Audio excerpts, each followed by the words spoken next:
51,282 करोड़ रुपया, इतनी बड़ी धनराशि मजदूरों को काम और गांव के विकास के लिए दी जाएगी। ఇవాళ ఈ వికసిత భారత్ నిర్మాణం కోసం గ్రామాలే మొదటి పునాది కావాల్సి ఉంది. అందుకని లక్షల కోట్ల రూపాయలు వీటి కింద ఖర్చు పెట్టబడుతున్నాయి, నిధులు రాష్ట్రాలకు ఇవ్వబడుతున్నాయి. यहाँ कई ग्राम प्रधान सरपंच होंगे, मैं उनको बताना चाहता हूं, देश में 2,86,000 पंचायतें हैं और 5 साल में विकसित भारत जी राम जी योजना में 7.5 लाख करोड़ रुपया खर्चा होंगे। मतलब 5 साल में हर पंचायत को 2 करोड़ रुपया से ज्यादा मिलेंगे, हर साल 2 करोड़ रुपया। గతంలో ఎన్ఆర్జీఎస్ కింద విపి హయాంలో 2,13,000 కోట్లు ఖర్చు పెడితే ఇవాళ కొత్తగా వచ్చిన విబిజీ రామ్జీ పథకం కింద 7.5 లక్షల కోట్లు ఇవాళ దేశవ్యాప్తంగా ఖర్చు పెట్టడం జరుగుతుంది. ప్రతి గ్రామానికి 2 కోట్ల రూపాయల అభివృద్ధి కార్యక్రమాల కోసం, ఉపాధి కార్యక్రమాల కోసం అందజేయబడతాయి. और ये पैसा ठीक से गांव में खर्च हो गया तो मजदूरों को रोजगार तो मिलेगा ही, लेकिन गांव की तस्वीर भी बदल जाएगी और वहां की जनता की तकदीर भी बदल जाएगी। ఈ నిధులు రాశి ఏదైతే ఇస్తున్నారో ఇది కేవలం ఉపాధి కోసమే కాదు, ఆ గ్రామాల ముఖ చిత్రాన్ని మార్చడం కోసం, ఆస్తుల కల్పన కోసం ఖర్చు చేయబడతాయి. मैं देश भर के मजदूर भाइयों और बहनों को बताना चाहता हूं, इस योजना में मांगने पर 15 दिन के अंदर रोजगार देना पड़ेगा और रोजगार अगर नहीं दिया तो बेरोजगारी भत्ता देना पड़ेगा। 15 ఎవరైనా పని అడిగితే కేవలం 15 రోజుల్లోనే పని కల్పించాల్సింది. ఒకవేళ పని కల్పించలేకపోతే నిరుద్యోగ భృతిని కూడా ఏర్పాటు చేయాల్సిన బాధ్యత ఈ చట్టం ద్వారా మేము కల్పించాం. और एक प्रावधान और किया है, कई बार मजदूरों को मजदूरी देने में देर की जाती है, अब पसीने की कीमत तो तुरंत देनी चाहिए और इसलिए इस योजना में कानूनन प्रावधान किया गया है कि अगर मजदूरी देर से मजदूर को दी तो उसके साथ ब्याज भी देना पड़ेगा, विलंबित मजदूरी भी देनी पड़ेगी। मजदूर के पसीने की पूरी कीमत देने के लिए हमने ये प्रावधान किया है। గతంలో చేసిన పనికి వేతనం ఎప్పుడో ఆలస్యంగా వచ్చేది. అందుకనే ఈ విబిజీ రామ్ కింద ఒక చట్టంలో ఒక అంశాన్ని చేర్చడం జరిగింది. వెంటనే వేతనం చెల్లించాలి. ఒకవేళ చెల్లించలేని నేపథ్యంలో 7% వడ్డీతో సహా చెల్లించాలి. ఎవరైతే కార్మికుడు పనిచేస్తాడో ఆ కార్మికుడి చెమటకి సరైన న్యాయం చేయాలనే చట్టంలో मजदूर के पसीने से कोई खिलवाड़ नहीं कर सकता, क्योंकि गरीबों की सेवा ही हमारे लिए भगवान की पूजा है।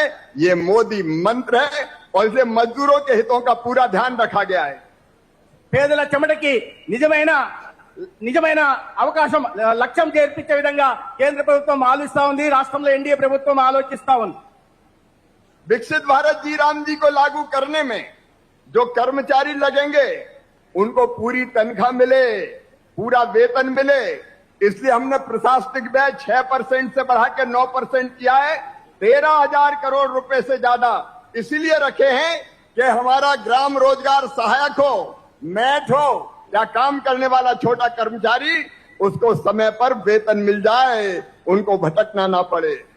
ఈ విబిజీ రామ్జీ పథకంలో ఎవరైతే పరిపాలనా పరంగా ఉద్యోగస్తులు ఉంటారో వారికి కూడా పరిపాలనా వ్యయాన్ని 6% నుంచి 9%కు పెంచడం, దానికోసం 13,000 కోట్లు ఏటా కేటాయించడం కూడా జరిగింది. దాని ద్వారా దీంట్లో పనిచేస్తున్న వారికి కూడా ఉద్యోగస్తులకు కూడా న్యాయం జరిగేలాగా చర్యలు తీసుకున్నాం.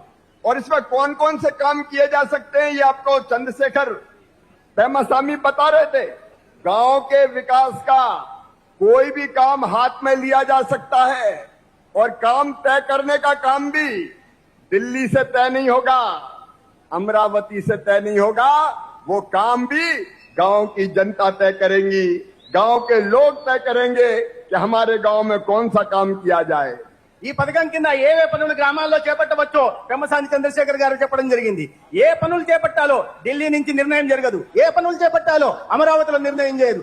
ఏ పట్టాల్సిన పనుల నిర్ణయం ఎక్కడ జరుగుతుందయ్యా అంటే మీ గ్రామంలో మీరు నిర్ణయం తీసుకున్న విధంగానే పనులు జరుగుతాయి. దాని కారణంగా అభివృద్ధి జరుగుతుంది. अब ये आपको गांव में तय करना है, ग्राम पंचायत और ग्राम सभा आपको आंगनबाड़ी बनानी है, स्कूल बनाना है, अस्पताल बनानी है, सड़क बनानी है, खेत सड़क बनानी है, वर्किंग सेट कोई सेल्फ हेल्प ग्रुप को बनाना है, एफपीओ को कोई रचना खड़ी करनी है, आपको पानी बचाने के लिए तालाब बनाना है, चेक डैम बनाना है, बोरी बंधान बनाना है या आपको प्राकृतिक आपदा से बचाने के लिए कोई प्रोटेक्टिंग बाल बनानी है, ये तय करना गांव का काम है। गांव में आप बैठिए और तय कीजिए पैसे से कौन सा काम किया जाए। गांव का फैसला गांव में होगा। ఇప్పుడు ఈ పథకం కింద గ్రామాల్లో ఏ పనులు చేపట్టాలా? అంగన్వాడీ నిర్మించుకోవాలా? నిర్మించుకోవచ్చు. ఆసుపత్రి నిర్మించుకోవాలా? నిర్మించుకోవచ్చు. లేదా సెల్ఫ్ హెల్ప్ గ్రూప్ కోసం భవనం నిర్మించుకోవాలా? నిర్మించుకోవచ్చు. లేదా ఇతర ఆస్తుల కల్పన జరగాలా? చేసుకోవచ్చు. లేదా చెరువులు తవ్వాలా?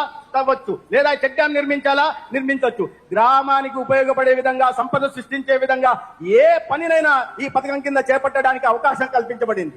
मैं आदरणीय मुख्यमंत्री जी, चीफ मिनिस्टर साहब, डिप्टी चीफ मिनिस्टर साहब, जो रूरल डेवलपमेंट मंत्री भी है पवन कल्याण जी, आपको बताना चाहता हूं, आपकी जानकारी में होगा, हमने ये प्रावधान भी किया है कि जो पंचायत पिछड़ी है, विकास में पीछे रह गई है, आप चाहें तो उसका ग्रेडेशन करें A, B एंड C, और जिन पंचायत में ज्यादा काम की जरूरत है वहां आप ज्यादा पैसा दे सकते हैं।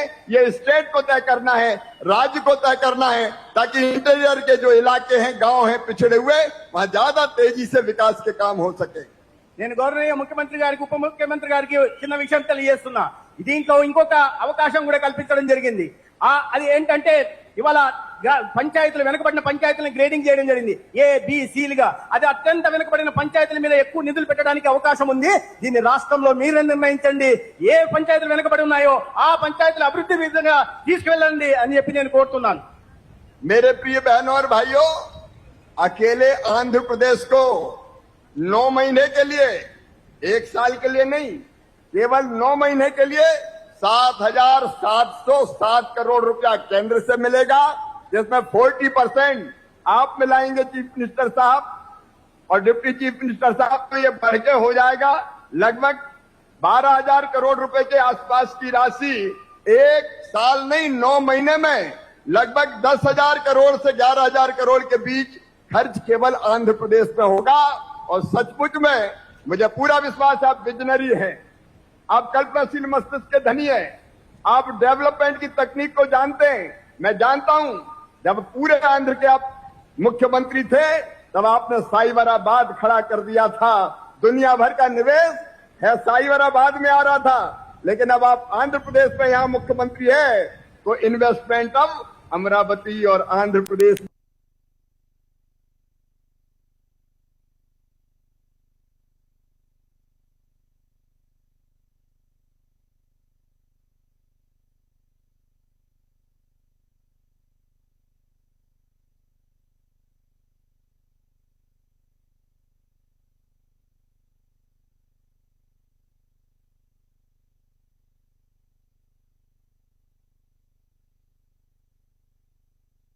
కోట్ల నిధులు ఖర్చు చేయబడతాయి గ్రామాల ఆర్థిక పరిపుష్టి కోసం. నాకు తెలుసు, గౌరవనీయ చంద్రబాబు నాయుడు గారు ఉమ్మడి ఆంధ్రప్రదేశ్ ముఖ్యమంత్రిగా ఉన్నప్పుడు సైబరాబాద్ ని అభివృద్ధి చేసి అభివృద్ధికి ఒక చిరునామాగా తయారు చేశారు. అదే ముఖ్యమంత్రిగా ఉంటున్న ఆంధ్రప్రదేశ్ ను కూడా ఇవాళ అమరావతి ప్రాంతాన్నే కాకుండా రాయలసీమ ప్రాంతాన్ని, ఉత్తరాంధ్ర ప్రాంతాన్ని కూడా అభివృద్ధి చేసి వారితో కలిసి ఉప ముఖ్యమంత్రి పవన్ కళ్యాణ్ గారు ఆంధ్రప్రదేశ్ ని ఒక అభివృద్ధికి, దేశానికి మోడల్ గా రూపొందించగలరనే సత్తా ఉందనే విషయం నేను మీకు తెలియజేస్తున్నాను. मैं देश भर से जुड़े हुए सभी ग्रामीण रूरल डेवलपमेंट मिनिस्टर, ग्रामीण विकास मंत्रियों को कहना चाहता हूं, चुने हुए प्रतिनिधियों को कहना चाहता हूं, जनता जनार्दन मजदूर भाइयों और बहनों को कहना चाहता हूं, इस पैसे का सही उपयोग करके विकसित भारत के लिए, क्योंकि प्रधानमंत्री नरेंद्र मोदी जी के नेतृत्व में एक गौरवशाली भारत, एक संपन्न भारत, एक समृद्ध भारत, एक आत्मनिर्भर भारत और एक विकसित भारत का निर्माण हो रहा है। विकसित भारत के लिए विकसित गांव बनाइए, विकसित भारत जी राम जी योजना में। ఇవాళ దేశవ్యాప్తంగా ఈ కార్యక్రమాన్ని ఇక్కడి నుంచి ప్రారంభించుకుంటున్నాం. అనేక మంది రాష్ట్రాలకు సంబంధించిన ముఖ్యమంత్రులు, ఎన్నికైన ప్రజాప్రతినిధులు ఇక్కడ ఉన్నారు. నేను కార్మికులు కూడా తెలియజేస్తున్నది ఏంటంటే ఇవాళ ఈ వికసిత్ జీ కార్యక్రమాన్ని మనం సమర్థవంతంగా తీసుకెళ్లి ఏదైతే ప్రధానమంత్రి గారు ఒక లక్ష్యాన్ని నిర్ణయించారో, ఈ దేశాన్ని ఒక స్వయం సమృద్ధ భారత్ గా, ఒక ఆత్మనిర్భర భారత్ గా, ఒక సుసంపన్నమైన భారత్ గా, ఒక సస్యశ్యామల భారత్ గా నిర్మించాలనుకున్నారో, తద్వారా వికసిత భారత్ నిర్మాణం కూడా జరగాలంటే గ్రామాల్లో అభివృద్ధి జరగాలి. కాబట్టి అది జరగడం కోసం ఈ కార్యక్రమాన్ని తీసుకొచ్చాం. आज मैं स्वर्गीय पूर्व प्रधानमंत्री अटल बिहारी वाजपेयी जी के चरणों में भी प्रणाम करना चाहता हूं। वो जब भारत के प्रधानमंत्री थे तब संपूर्ण ग्रामीण रोजगार योजना बनी थी। वेंकैया नायडू जी उस समय रूरल डेवलपमेंट मिनिस्टर हुआ करते थे। वो योजना परिवर्तित होते होते मनरेगा बनी और अब विकसित भारत जी राम जी योजना बन गई। इस योजना के प्रारंभ में अटल जी ने जो योगदान दिया है बनाने में, मैं उनके चरणों में भी प्रणाम करता हूं। నేను ముఖ్యంగా ఒకరిని స్మరించుకోవాలి, వారి పాదపద్మాలకు నమస్కరించాలి. నాటి ప్రధానమంత్రిగా ఉంటున్న అటల్ బిహారీ వాజ్పేయి గారు నాడు సంపూర్ణ గ్రామీణ యోజన, సంపూర్ణ గ్రామీణ ఉపాధి పథకం కింద ఒక కార్యక్రమాన్ని తీసుకొస్తే అది వస్తూ మహాత్మా గాంధీ గ్రామీణ పథకంగా నిర్మించబడింది, తయారైన విషయం కూడా మనం మీకు తెలియజేసుకున్నాను. అదే సమయంలో ఆనాడు వెంకయ్య నాయుడు గారు కేంద్ర గ్రామీణాభివృద్ధి శాఖ మంత్రిగా ఉంటున్నారు. కాబట్టి ఇటువంటి అద్భుత కార్యక్రమానికి శ్రీకారం చుట్టిన నాటి ప్రధాని అటల్ బిహారీ వాజ్పేయి గారి ఈ సందర్భంగా ప్రత్యేకంగా స్మరించుకోవాలి. आज मैं अपने प्रिय देशवासियों को बताना चाहता हूं, जब यूपीए की सरकार थी तब 10 साल में केवल 2,13,000 करोड़ रुपया नरेगा में खर्च हुए थे।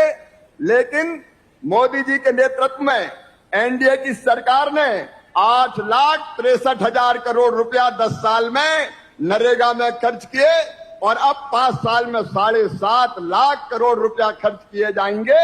ये मजदूरों के कल्याण के प्रति हमारी प्रतिबद्धता है, हमारा कमिटमेंट है। ఈ సందర్భంగా నేను ఒక విషయం చెప్పాలి. ఈ గ్రామీణ ఉపాధి పథకం కింద యూపీఏ హయాంలో కేవలం 2,13,000 కోట్లు మాత్రమే ఖర్చు పెడితే నరేంద్ర మోడీ గారు ప్రధానమంత్రి అయిన తర్వాత ఈ 11 సంవత్సరాల్లో 8,63,000 కోట్లు ఖర్చు పెట్టారంటే గ్రామీణ ప్రాంతాల్లో పేదలకు ఉపాధి కల్పించడం మీద, ఆస్తుల కల్పన చేయడం మీద ఎన్డీఏ ప్రభుత్వానికి, గౌరవ ప్రధాని నరేంద్ర మోడీ గారికి ఎంత చిత్తశుద్ధి, నిబద్ధత ఉందనే విషయాన్ని మనం అర్థం చేసుకోవాలి. और देशवासियों में ये भी आज बहुत खुशी के साथ बता रहा हूं, एक दिन में, क्योंकि यूपीए जब थी नरेगा को लागू करने में 3 साल लग गए थे, धीरे धीरे लागू किया था एक जिला फिर कुछ जिले, लेकिन मुझे कहते हो खुशी है कि कल एक दिन में मोदी जी के नेतृत्व में सभी राज्यों में विकसित भारत जी राम जी योजना लागू हो गई है। 50,000 जगह से ज्यादा, 5 लाख से ज्यादा लोगों को पहले दिन ही रोजगार मिला है। मैं एक बार फिर देशवासियों को बधाई देता हूं. మిత్రులారా, ఈ పథకం మొదట్లో ప్రారంభించినప్పుడు యూపీఏ హయాంలో ఈ పథకం అన్ని రాష్ట్రాల్లో అమలు కావడానికి 3 సంవత్సరాలు పట్టింది. కానీ నాకు ప్రగాఢ విశ్వాసం ఉంది, ఇవాళ సమర్థవంతమైన నాయకత్వం నరేంద్ర మోడీ గారి రూపంలో ఈ దేశంలో ఉన్న సందర్భంగా ఒకే రోజు దేశవ్యాప్తంగా అన్ని రాష్ట్రాల్లో, ఈ దేశంలో ఉంటున్న ప్రతి గ్రామంలో కూడా బీబీజీ రామ్జీ పథకం ప్రారంభమైంది, అమలు కూడా సమర్థవంతంగా జరుగుతుంది. और हमने एक फैसला और किया है, अब किसी भी राज्य में मजदूरी 300 रुपया से कम नहीं होगी। उनने 100 रुपया से शुरू की थी, हमने कहा 300 रुपया से कम कहीं नहीं मिलेंगे। आंध्र प्रदेश में तो 312 रुपया मिलेंगे ताकि मजदूरों को पसीने की पूरी कीमत मिल सके। నాడు ఈ పనికి వేతనం కింద కేవలం 100 రూపాయలు మాత్రమే ఇచ్చి అప్పుడప్పుడు పెంచుకుంటూ వెళ్లారు. కానీ బీబీజీ రామ్జీ కింద అన్ని రాష్ట్రాల్లో కూడా, ఏ రాష్ట్రంలో కూడా 300 రూపాయల కన్నా తక్కువ వేతనం ఉందనే ఒక నిబంధన పెట్టడం జరిగింది. ఆంధ్రప్రదేశ్ లో 312 రూపాయలు పనికి వేతనం లభిస్తుంది. ఏ కార్మికుడి చెమట వృధా కాకూడదు, ఆ చెమటకి న్యాయం జరగాలని మేము భావించాం. सभी राज्य और सभी जनप्रतिनिधि सरपंच इस योजना को ढंग से लागू करें, ये मेरी प्रार्थना है। हमारे मुख्यमंत्री आदरणीय चंद्रबाबू नायडू गारू जी के नेतृत्व में ये रायलसीमा हार्टिकल्चर का हब बन रहा है। हब मैं रास्ते में देखते हुए आया हूं। अभी मैं जानता हूं जो हमारे आम उत्पादक किसान हैं, उनके रेट काफी आम के गिरने से वो भी परेशान हुए हैं। आज मैं आदरणीय मुख्यमंत्री जी से कह रहा था, एक ऐसी तकनीकी आ गई है, क्योंकि तोतापुरी आम की कीमत कम मिलती है, उसकी जगह ग्राफ्टिंग करके हम पेड़ों में दूसरी वैरायटी के आम भी पैदा कर सकते हैं। मैंने साइंटिस्ट की आईसीआर की एक टीम बनाई है, जो आपकी टीम के साथ बात करके वैरायटी को चेंज करने का भी काम करेगी. ఇవాళ ఈ దీంట్లో వర్చువల్ గా హాజరైన అన్ని రాష్ట్రాల ముఖ్యమంత్రులకి వాళ్ళకి చెప్తున్నాను, నేను ఇది పథకాన్ని సమర్థవంతంగా అమలు చేయాలని కోరుతున్నాను. అదే సందర్భంలో మిత్రుల ఇవాళ నేను ఈ దానిలో వస్తూ ఉంటే ఎక్కడ చూసినా ఉద్యాన పంటలను చూడడం జరిగింది. ఆ సందర్భంగా నా దృష్టికి ఒక విషయం వచ్చింది. తోతాపురి మామిడి రైతులు ఇబ్బందులు పడుతున్నారని, మద్దతు ధర పెరగట్లేదు. ఆ విషయం తెలిసిన వెంటనే నేను ఐసీఆర్ తో కొంతమంది సైంటిస్టులతో ఒక కమిటీని ఏర్పాటు చేస్తున్నా. దాంట్లో గ్రాఫ్టింగ్ చేసి వేరే వెరైటీ మామిడి పండ్లను కూడా ఉత్పత్తి చేసి రైతులు అధిక లాభం పొందేలాగా కూడా మేము చర్యలు తీసుకోబోతున్నాం. ముఖ్యంగా గౌరవ ముఖ్యమంత్రి చంద్రబాబు నాయుడు గారి నాయకత్వంలో రాయలసీమ ప్రాంతం సస్యశ్యామలమై ఒక హార్టికల్చర్ హబ్ గా కూడా రూపాంతరం చెందుతుందనే విశ్వాసం నాకుంది. हार्टिकल्चर का हब एपी को बनाने में भारत सरकार आपको कदम से कदम और कंधे से कंधा मिलाकर सहयोग करेगी, ताकि यहाँ के किसानों को हम समृद्ध बना सकें, उनकी आमदनी बढ़ा सकें. और आज मैं आया हूं तो मामा कभी खाली हाथ नहीं आता, और इसलिए मैं आदरणीय मुख्यमंत्री जी, एक तो मैंगो परचेज करने के लिए जो हमारी मार्केट इंटरवेंशन स्कीम है, उस स्कीम के तहत हमने ये फैसला किया है कि हम आम की जो कीमत गिर गई है, कम हो गई है, उसमें किसान को ठीक कीमत देने के लिए हमने ये तय किया है कि आप 2,16,250 मीट्रिक टन आम तोतापुरी मार्केट इंटरवेंशन स्कीम के अंतर्गत खरीद के अपने किसानों को पूरी कीमत दें पसीने की. इसलिए एक तो मैं स्वीकृति की चिट्ठी लाया हूं, मैं वो आपको मैं भेंट करना चाहता हूं. पवन जी भी आ जाएं.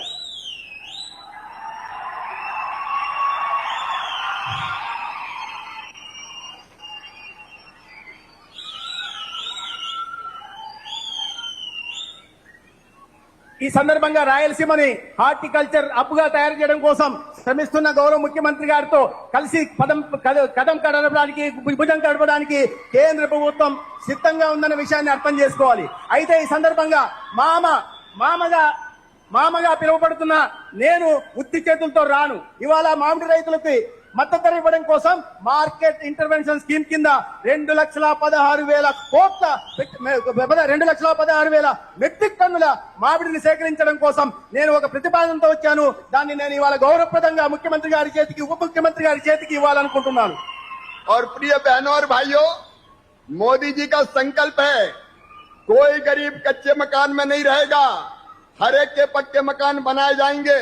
इसलिए प्रधानमंत्री आवास योजना बनी है. प्रधानमंत्री आवास योजना के अंतर्गत आंध्र प्रदेश को 74,212 नए मकान स्वीकृत करने का भी हम काम कर रहे हैं, जिससे यहाँ के गरीबों को मकान मिलेंगे.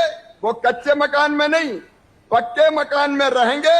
उसकी राशि की स्वीकृति वो भी मैं आज आदरणीय मुख्यमंत्री जी और रूरल डेवलपमेंट मंत्री पवन कल्याण जी को भेंट करूंगा. और जो गांव सड़क से नहीं जुड़े उनके लिए भी 146 नए रोड, 19 ब्रिज, उसके लिए भी 422 करोड़ 1 लाख रुपए की राशि की स्वीकृति के दोनों पत्र भी मैं सौंप रहा हूं, ताकि गरीबों के मकान भी बने और गांव में रोड भी बने. गांव बढ़ेगा तो भारत बदलेगा. ఈ సందర్భంగా కేవలం ఈవీజీ రామ్జీ మాత్రమే కాదు, ఇవాళ గ్రామీణ ప్రాంతాల్లో ఆస్తుల కల్పన కోసం ఇవాళ ఇతర నిధులు కూడా ఇవ్వడానికి మేము సిద్ధంగా ఉన్నాం. అదేవిధంగా పేదలకు ఇళ్ల నిర్మాణం కోసం 76,000 యూనిట్ల కొత్తగా నిర్మాణం కోసం గానీ, లేదా గ్రామీణ ప్రాంతాల్లో రోడ్ల నిర్మాణం కోసం 400 కోట్లకు పైగా నిధులను ఇవ్వడానికి కూడా నేను ఇవాళ పత్రాలు తీసుకొని వచ్చాను. వాటిని సమర్పిస్తున్నాను. और एक बार फिर प्रधानमंत्री जी को धन्यवाद. आंध्र प्रदेश के संपूर्ण विकास में हम कोई कसर नहीं छोड़ेंगे. और ये मामा भी आपका सेवक है. जनता की सेवा ही भगवान की पूजा है. हम सब मिलते रहेंगे.